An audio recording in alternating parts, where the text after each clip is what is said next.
I wanted to have Craig pull up the Kadarius Toney touchdown and ask your opinion about that. But number one, just generically with the defensive coordinators and whatnot, I think the thing that drives me crazy is that I understand that Philadelphia sports fans are a certain way, and they want to get to the quarterback, and they want to hammer the quarterback, and they want pressure, and they want zero blitz, and they want, like, they love Buddy Ryan and they love Jim Johnson. So I love those guys just as much as anybody else. But my thing that I keep trying to say is, like, those guys just don't exist anymore. That's just not what the NFL. Like, I agree with you. I would love to see the quarterback like laying on the ground after every play, but there's every team plays more zone than man.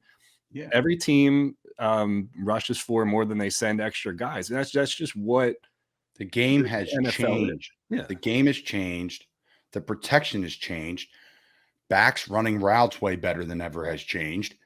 Receivers, I mean, every team's got like 4 of them now, right? And 2 tight ends. And like, I mean, start with the Eagles, start with the Niners. Like, they're like all-star teams. Start with the Chiefs. So, like, what do you want to do? Like, put everyone in cover 0 and put some corner who can't grab, can't touch, can't be physical. Yeah.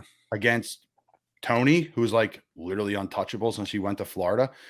So I just, guys, it's a team game where everybody knows everybody and everybody knows everything. And that's why the product's just insane every week. It's awesome. So yeah. Craig, if you have that, you can pull that up whenever and I'll talk. Okay. So here's the thing. This is the Kadarius Toney touchdown with the, they fake the motion inside and then just. That's a run. So here's the thing. All right, Craig, you can just pause it right there or whatever. Like, so the Eagles drop the nickel back and then they replace the safety and the safety comes down and they rock and roll the safety over to the other side because they don't want to get beat on motion, right? I mean, I guess the alternative is what? Just to play press man and hold it there, Craig. Hold it there. Oh, yeah. So you don't get picked, or you don't run into traffic trying to follow the motion guy around. Because people are saying, like, well, why don't they just play man-to-man here and get closer to him? I mean, I guess they could do that, certainly. But, like, philosophically, I guess Gannon's thing is just, like, we don't want to get beat on the motion to the other side. So that's why they rotate the nickel and have the safety come down. I mean, like, when you look at this, like, what do you see there? Here's what I see. I see Patrick Mahomes looking out there and seeing if it's man-to-man.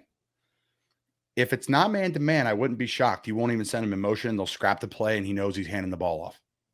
That's something that people don't even know. Yeah. He won't burn their red zone play call.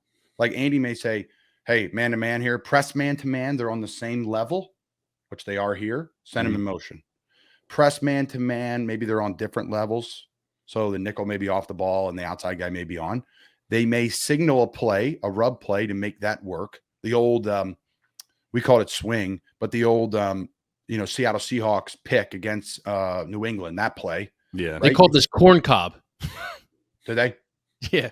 Yeah. So my thing is, what I see here, guys, is an offense that's elite, a quarterback that's elite, and the gadgets he has to use and the OC that he has to use is elite.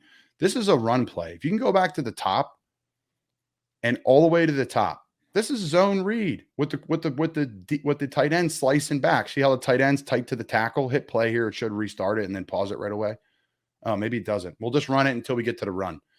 Essentially, this is zone read. That tight end's coming back. This is a run play, guys. So what do you want the defense to do? Play zone and cover everybody down and then run the ball against a 6-man box. You can keep running it.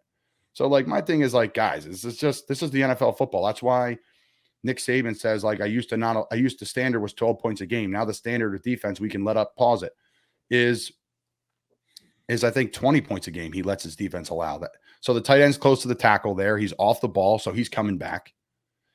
The tackle, he's out. The center and the tackle are working left. So they're outnumbered. The box is outnumbered here. They can't block everybody. Yeah. So they're going to flip it out there. So I know this is probably a longer breakdown than normal. Run the play here. And then pause it, right? He's about to hand it off when he puts the belly in the back. Hand it, pause it. Yeah. So look at all the Eagles jerseys. You're not running the ball there. Yeah. So they're saying, hey, we got great corners. We're going to go one-on-one. We're going to communicate out of it. It's just poor communication. The DBs will say that, hey, we weren't ready for it. And I think the coaches would say we weren't ready for it. Like, does it make them bad players or not? They don't prep hard enough? No. It's just Fact. And that's why that's why when I look back at this and I look back at 2017 too, and you come to the realization that all 4 defensive coordinators in those games, they all gave up a ton of points. Jim Schwartz got cooked by Tom Brady. Matt Patricia got cooked by Nick Foles. Patrick Mahomes cooked Jonathan Cannon and that defense. Spags gave up 35 points too. So it's not, when I look back at it, I look at the Eagles in those 2 Super Bowls going up against 2 generational coach and quarterback combinations. And I'm not honest to God, I'm not surprised by that. That's why I didn't get all bent out of shape about it, because I just was not surprised that Patrick 610-632.